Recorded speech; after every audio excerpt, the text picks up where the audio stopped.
Welcome all of you again. Today we are going to discuss the topic that is the free fall. What is the meaning of the free fall? If an particle moves, if I say, if it moves under the action of the gravitational force alone, if an particle moves under the action of the gravitational force alone, there is no effect of air drag, no effect of any other kind of forces, then the motion of the particles is called the free fall. Free fall, the word is free fall. The free fall does not mean that the particle is falling from a certain height. Just like here, if I consider it is a certain height from the ground, okay, a boy is here, okay, he just release a stone which is coming downwards and striking the ground here. It is the falling, okay, it is the falling. It means that it is free fall. It does not mean that. Free fall is only if the gravitational force acting on it. So if he throws the ball upward, then in that case also this is also taken as free fall.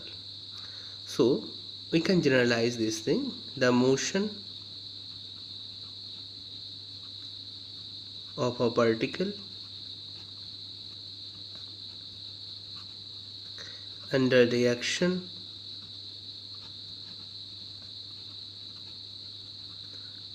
of the gravitational force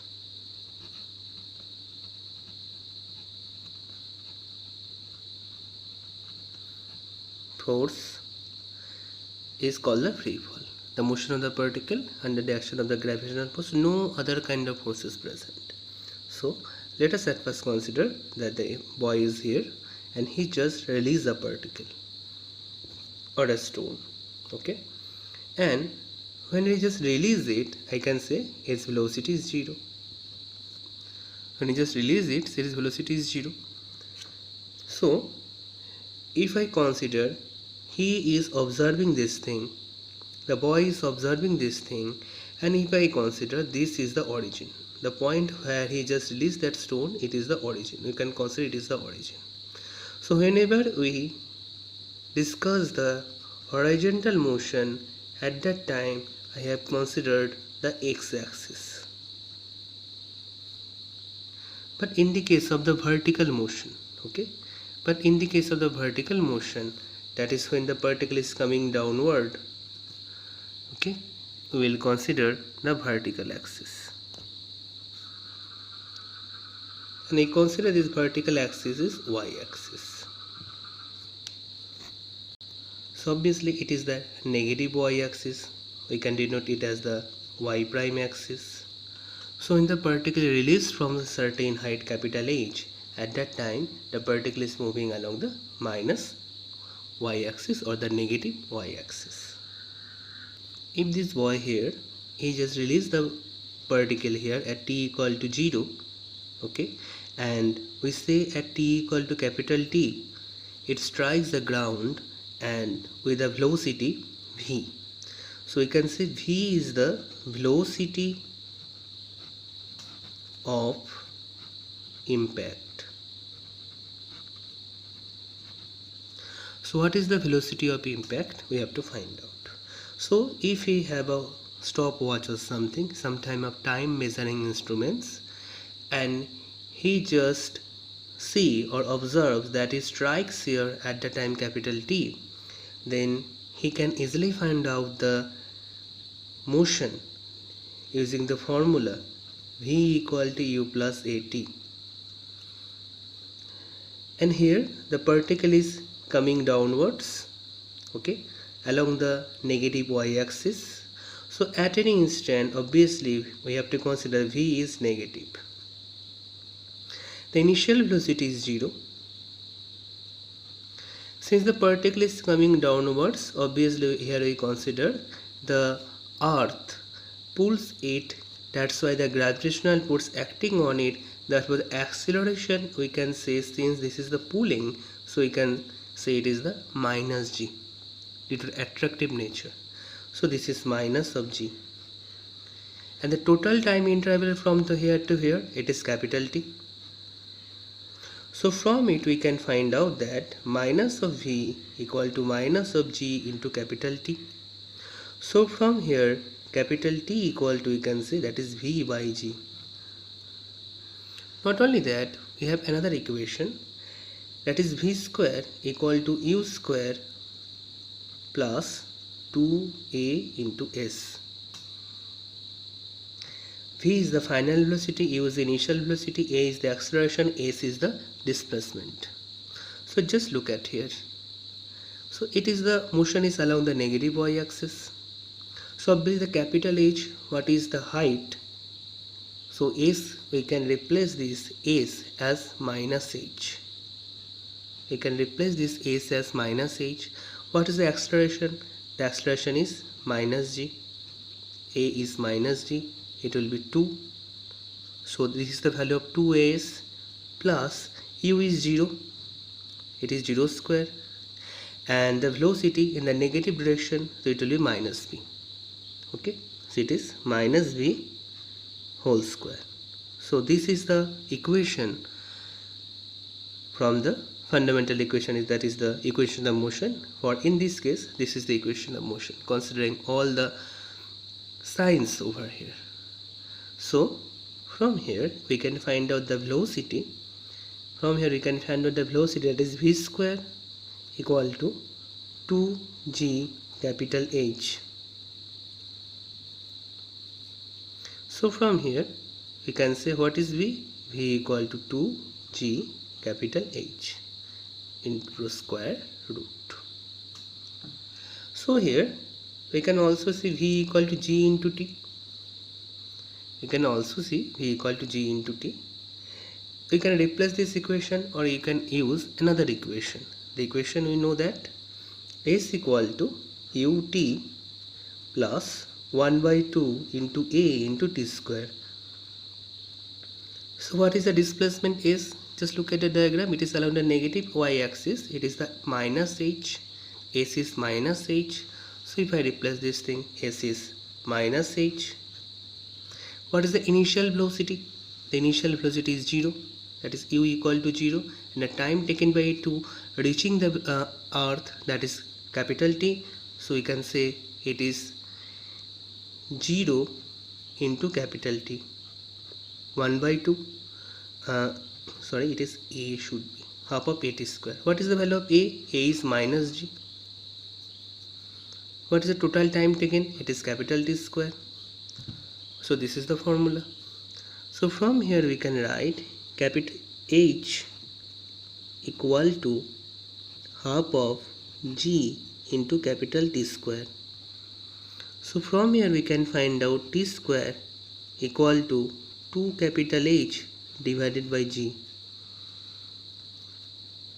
So the time of impact can be also find out from this equation also. So here we get 3 equations. It gives the time of impact if the velocity is known. It gives the velocity of impact.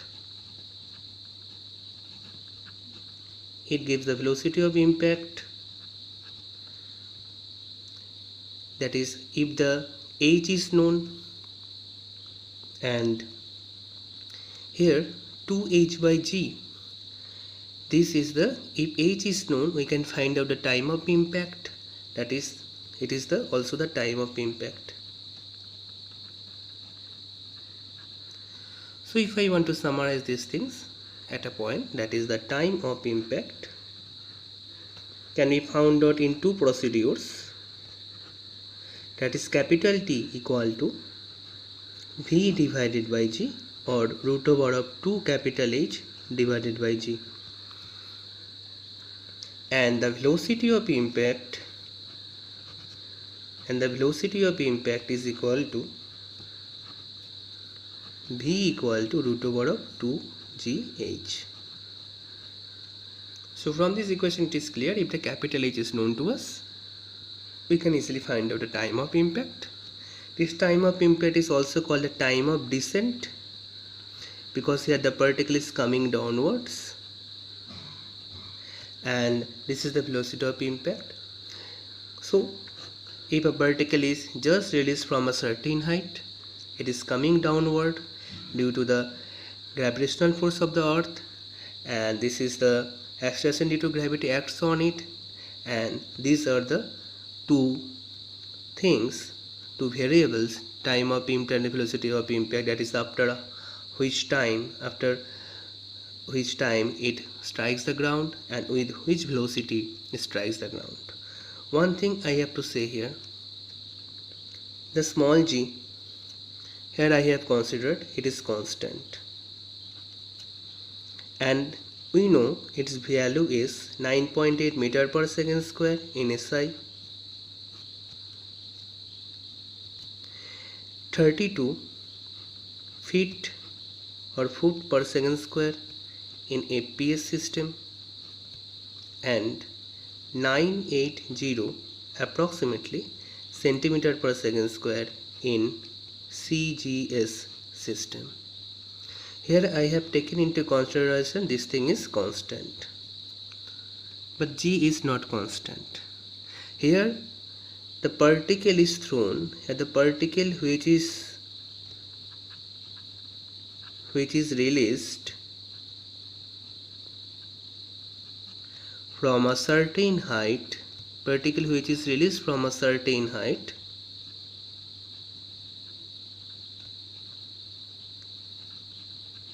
capital H.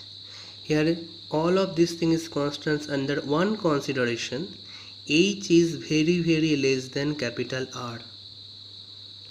What does it mean physically? In physics it says that from the height it is released, it is very less compared to that of the radius of the earth. So the point of release or the point of observations, here I have said the O, where the observer is here, that is here the point O is very near to that of the surface of the earth. Then only we can say the G is constant. Then only we can use this equation of motions that we have used. Basically the equation of motion that we have used, that I am to write down here now, that is the motion of a particle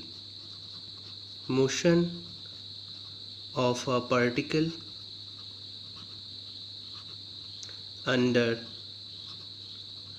constant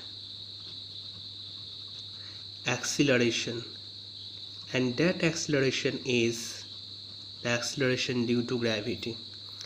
So under this consideration, that is H is very less than capital R, we can simplify it as a motion of a particle under constant acceleration due to gravity.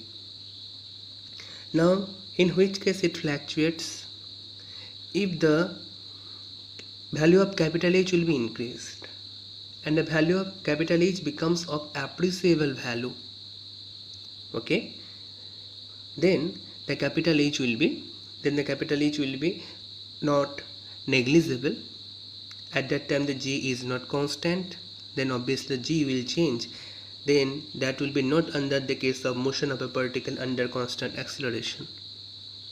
Not only that, the value of G is also changing, but in the equator at average sea level, the value of G that I have considered, that is 9.8, sometimes it is approximately considered as 10 meter per second square, it is constant. But the value of G is not constant at all latitude and longitude, it is changed. So I want to say here, depending on the theta, that is the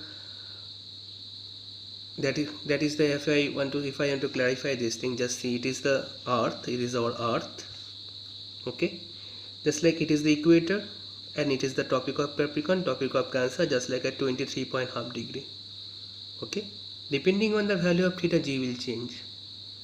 So the value we have considered, it is the value for the equator at average sea level.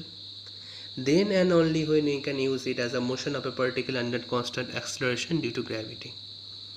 So whenever this case is discussed about the free fall At that time, if I want to discuss the case of a motion of a particle and constant acceleration, then we have to take these assumptions, these considerations. Thank you.